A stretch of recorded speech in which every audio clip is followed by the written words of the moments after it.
అందరికీ నమస్కారం. పూజా వేదికకి మీకు అందరికీ స్వాగతం. మనం ఇప్పుడు స్వర్ణగిరి దేవాలయాన్ని దర్శించబోతున్నాము. హైదరాబాద్ తెలంగాణలోనే అతిపెద్ద వెంకటేశ్వర స్వామి ఆలయంలో ఒకటైన స్వర్ణగిరి దేవాలయాన్ని మనం ఇప్పుడు దర్శిస్తున్నాం. ఇక్కడ వెంకటేశ్వర స్వామి మూల విరాట్ విగ్రహం 12 అడుగులు ఉంటుంది. ఈ దేవాలయం హైదరాబాద్ నుండి వరంగల్ వెళ్లే దారిలో భువనగిరి సమీపంలో మెయిన్ రోడ్ నుంచి 1.5 కిలోమీటర్స్ లోపలికి వెళ్తే అక్కడ కొండపైన ఉంటుంది. ఇక్కడ వెహికల్ పార్కింగ్ కి 2 వీలర్ కి 20 రూపీస్, అట్లాగే 4 వీలర్ కి 50 రూపీస్ ఛార్జ్ చేస్తున్నారు. ఇక్కడ మనకి ఎంట్రన్స్ లోనే మనం వెళ్ళిన వెంటనే మనకి స్వామివారి పాదాలు అయితే కనిపిస్తాయి. స్వామివారి పాదాల దగ్గర నుంచి మనం 108 స్టెప్స్ పైకెక్కి వెళ్తాము.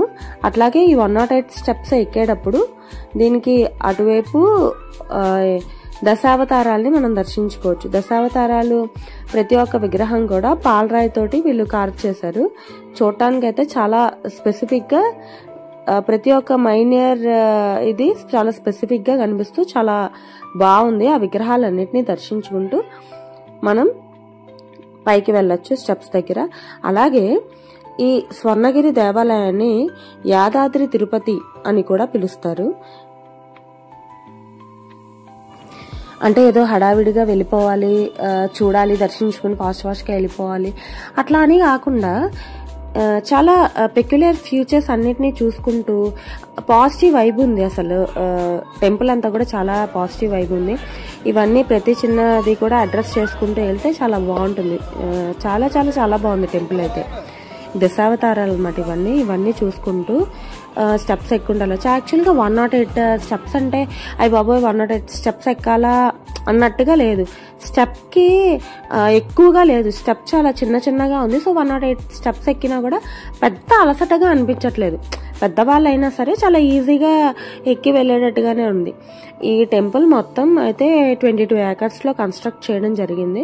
సో మొత్తం ప్లేస్ అది అయితే చాలా బాగుంది. కొండపైన ఎక్కి మనం చూస్తే కూడా వ్యూ అంతా కూడా చాలా బాగుంది. ఇంకా కన్స్ట్రక్షన్ అయితే జరుగుతూనే ఉంది. ఎక్కువ మనం ఈ టెంపుల్ అంటే ఎక్కువ చూసేది ఏంటంటే జలనారాయణ స్వామి విగ్రహం అనమాట. వాటర్ లో జలనారాయణ స్వామి విగ్రహం ఉంటుంది.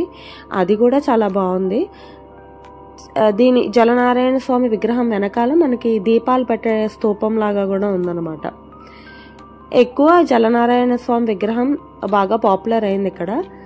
చాలా చాలా చాలా బాగుంది చూడటానికి కూడా. అలా వాటర్ లో పడుకున్నట్టు నారాయణుడు చాలా బాగుంది చూడటానికి.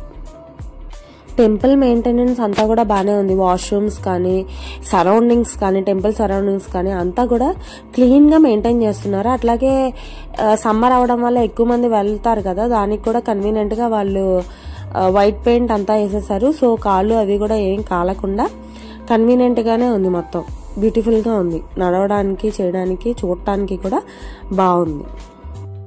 అట్లాగే ఇక్కడ అన్న సమారాధన కూడా నిర్వహిస్తున్నారనమాట. అందులో కూడా ఫుడ్ బాగుంది. ఒక్కసారి 1200 మెంబర్స్ ని అకామిడేట్ చేసేటట్టుగా అన్నదాన సత్రం అంతా కూడా బాగుంది. మనం టెంపుల్ లో దర్శనం అయిపోయిన తర్వాత వచ్చేసి మనం అన్నదానానికి వెళ్ళిపోవచ్చు. అట్లాగే ఇక్కడ మండపం కూడా ఉంది. కళ్యాణ వేదిక వెంకటేశ్వర స్వామికి కళ్యాణం చేసే మండపం ఇప్పుడు ప్రస్తుతం మనం చూస్తున్నది. ఇందులో కూడా 1200 మెంబర్స్ ఒకేసారి కళ్యాణాన్ని చూసే ఫెసిలిటీని కలిగించారనమాట. అకామిడేట్ అవ్వచ్చు 1200 మెంబర్స్. బాగుంది.